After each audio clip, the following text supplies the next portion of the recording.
हिमालय की तराई में बसा एक छोटा सा गांव था जहां आदित्य नाम का एक युवक रहता था। आदित्य बुद्धिमान था, आधुनिक शिक्षा से लैस था और शहर की एक बड़ी कंपनी में ऊंचे पद पर आसीन था। लेकिन सफलता के इस शिखर पर पहुंचने के बाद भी उसके भीतर एक गहरी अशांत छटपटाहट थी। उसे रात में नींद नहीं आती थी, शरीर में आलस्य भरा रहता था और उसका मन हमेशा भविष्य की चिंताओं में उलझा रहता था। एक दिन थक हारकर वो अपने गांव के पुराने आश्रम में गया जहां स्वामी आनंद रहते थे। स्वामी जी के चेहरे पर एक ऐसी आभा थी जो ढलती उम्र में भी किसी ओजस्वी युवा जैसी लगती थी। आदित्य ने उनके चरणों में बैठकर अपनी समस्या सुनाई। स्वामी जी, मेरे पास सब कुछ है, फिर भी शांति क्यों नहीं है? मेरा शरीर बीमारियों का घर बनता जा रहा है और बुद्धि कुंद होती जा रही है। स्वामी जी मुस्कुराए और बोले, पुत्र, तुम प्रकृति के सबसे बड़े उपहार को ठुकरा रहे हो।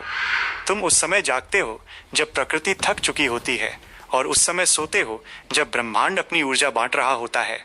क्या तुम ब्रह्म मुहूर्त के रहस्य को जानते हो? ब्रह्म मुहूर्त का रहस्य, स्वामी जी ने समझाना शुरू किया। ब्रह्म मुहूर्त यानी ब्रह्मा का समय या ज्ञान का समय, सूर्योदय से लगभग 1 घंटा 36 मिनट पहले का वो काल, लगभग सुबह 4 बजे से 5:30 बजे तक, जब रात का अंतिम प्रहर समाप्त हो रहा होता है और दिन का आगमन होने वाला होता है। उन्होंने आगे बताया कि शास्त्रों के अनुसार इस समय को अमृत बेला कहा जाता है। इस समय ब्रह्मांड में सकारात्मक ऊर्जा, कॉस्मिक एनर्जी का प्रवाह अपने चरम पर होता है। वैज्ञानिक दृष्टि से भी इस समय वातावरण में शुद्ध ऑक्सीजन प्राणवायु की मात्रा सर्वाधिक होती है, जो हमारे फेफड़ों और मस्तिष्क के लिए अमृत समान है। शक्तियों का अवतरण, स्वामी जी ने एक प्राचीन कथा सुनाई। प्राचीन काल में जब देवताओं और असुरों के बीच समुद्र मंथन हुआ तो उसमें से निकले अमृत को ग्रहण करने के लिए एक विशेष समय निर्धारित किया गया। वो समय ब्रह्म मुहूर्त ही था। मान्यताओं के अनुसार इस समय दिव्य शक्तियां, ऋषि मुनि और पवित्र आत्माएं पृथ्वी पर विचरण करती हैं। जो व्यक्ति इस समय जागकर ध्यान या प्रार्थना करता है, उसकी प्रार्थना सीधे ईश्वर तक पहुंचती है। उन्होंने आदित्य को चुनौती दी, केवल 21 दिन ब्रह्म मुहूर्त में जागो और यदि तुम्हारा जीवन न बदले तो कहना। आदित्य का संकल्प और संघर्ष। अगले दिन से आदित्य ने प्रयोग शुरू किया। पहले 2-3 दिन बहुत कठिन थे। सुबह 4 बजे उठना उसे पहाड़ जैसा काम लगा। उसका शरीर भारी था और मन वापस रजाई में घुसने के बहाने ढूंढ रहा था। लेकिन स्वामी जी की बातें उसके कानों में गूंज रही थीं। चौथे दिन जब वो उठकर बाहर निकला तो चारों ओर एक अजब सी शांति थी। हवा में चमेली और गीली मिट्टी की सौंधी खुशबू थी। पक्षियों की हल्की चहचहाहट शुरू ही हुई थी। उसने गहरी सांस ली और महसूस किया कि इतनी शुद्ध हवा उसने वर्षों से नहीं ली थी। शारीरिक और मानसिक परिवर्तन। जैसे जैसे दिन बीतते गए, आदित्य को अपने भीतर बदलाव महसूस होने लगा। तेज बुद्धि।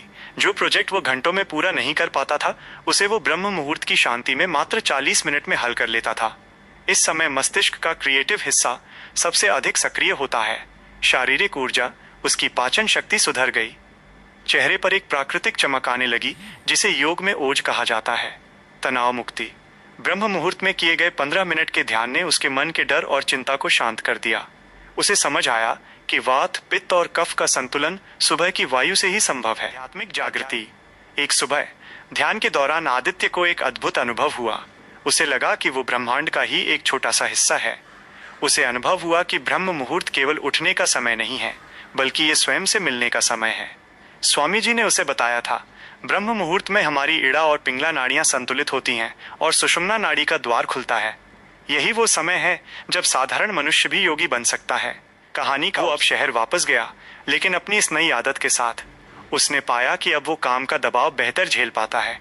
उसकी निर्णय लेने की क्षमता बढ़ गई है और उसके स्वभाव में करुणा आ गई है। उसने अपने अनुभवों को एक डायरी में लिखा जिसका शीर्षक था ब्रह्म मुहूर्त, जीवन का पुनर्जन्म।